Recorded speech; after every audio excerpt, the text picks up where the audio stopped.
श्रीगुरुभ्यो नमः। हरिः ओम्। तच्छम्यो रावृणीमहे गातुम् यज्ञाय गातुम् यज्ञपतये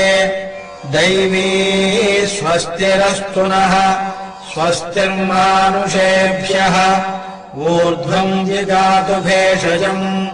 शं नो अस्त्वद्विपदे शं चतुष्पदे ॐ शान्तिः शान्तिः शान्तिः।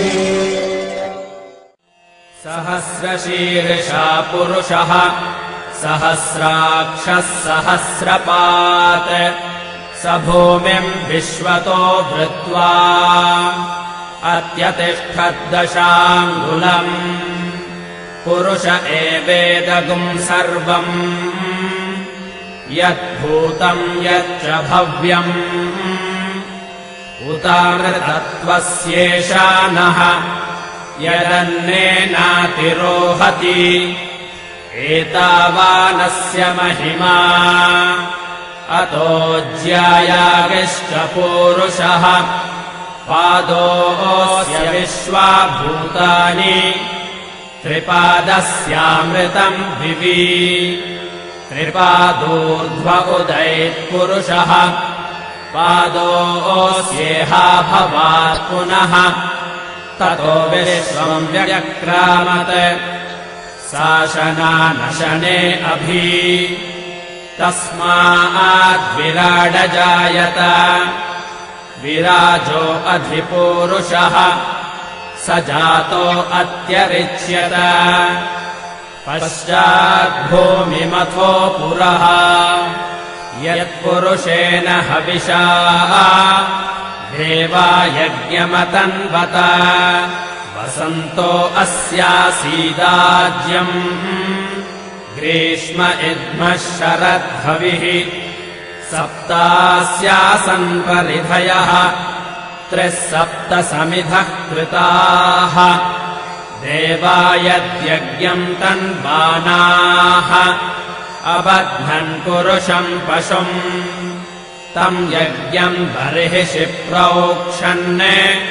पुरुषम् जातमग्रतः तेन देवा अयजन्त साध्या ऋषयश्च ये तस्माद्यज्ञात् सर्वहुतः सम्भृतम् कृषदाज्यम् पशुस्तागिश्चक्रे वायव्यान् आरण्यान् ग्राम्याश्च ये तस्माद्यज्ञात् सर्वहुतः ऋचः सामानि जज्ञिरे छन्दागुंसि जज्ञिरे तस्मात् यजुस्तस्मादजायत तस्मादश्वा अजायन्त एके चोभयादतः गावो हजज्ञिरे तस्मात् तस्माज्जाता अजावयः यत्पुरुषम् व्यदधुः प्रतिधा व्यकल्पयन् मुखम् किमस्य कौ बाहू का भूरोपादावुच्येते ब्राह्मणोऽस्य मुखमासीत् बाहूराजन्यकृतः ऊरो तदस्य यद्वैश्यः पद्भ्यागुम् शूद्रो अजायत चन्द्रमा मनसो जातः चक्षोः सूर्यो अजायत मुखादिन्द्रश्चाग्निश्च प्राणाद्वायुरजायत नाभ्या आसीदन्तरिक्षम् शीर्ष्णोद्यौ समवर्तत पद्भ्याम् भूमिर्दिशः श्रोत्रात् तथा लोकागुम् अकल्पयन् वेदाहमेतम् पुरुषम् महान्तम् आदित्यवर्णम् तमसस्तु पारे सर्वाणि रूपाणि विचित्य धीरः नामानि कृत्वाभिवदन् यदास्ते धाता पुरस्ताद्यमुदा जहार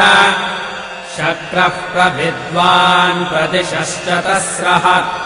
तमेवम् विद्वानमृत इह भवति नान्यः पन्था अयनाय विद्यते यज्ञेन यज्ञमयजन्त देवाः तानि धर्माणि प्रथमान्यासन् ते हनाकम् महिमानः सचन्ते यत्र पूर्वे साध्याः सन्ति देवाः अभ्यः सम्भूतः पृथिव्यैरसा च विश्वकर्मणः समवर्तताधि तस्य त्वष्टा विदधद्रूपमेति तत्पुरुषस्य विश्वमाजानमग्रे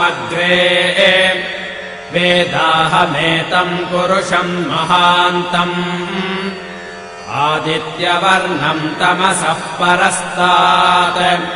तमेवम् विद्वानमृत इह भवति नान्यः पन्था विद्यते यनाय प्रजापतिश्चरति गर्भे अन्तः अजायमानो बहुधा विजायते तस्य धीराः परिजानन्ति योनिम् मरीचीनाम् पदमिच्छन्ति वेधसः यो देवेभ्य आतपति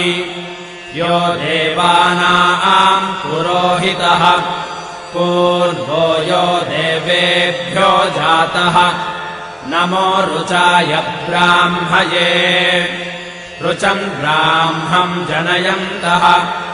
देवा अग्रे तदब्रुवन् यस्त्वैवम् ब्राह्मणो विद्यात् तस्य देवा असन्वशे ह्रीश्चते लक्ष्मीश्च पत्न्यौ अहोरात्रे पार्श्वे नक्षत्राणि रूपम् अश्विनौ व्यात्तम् इष्टम् मनिषाण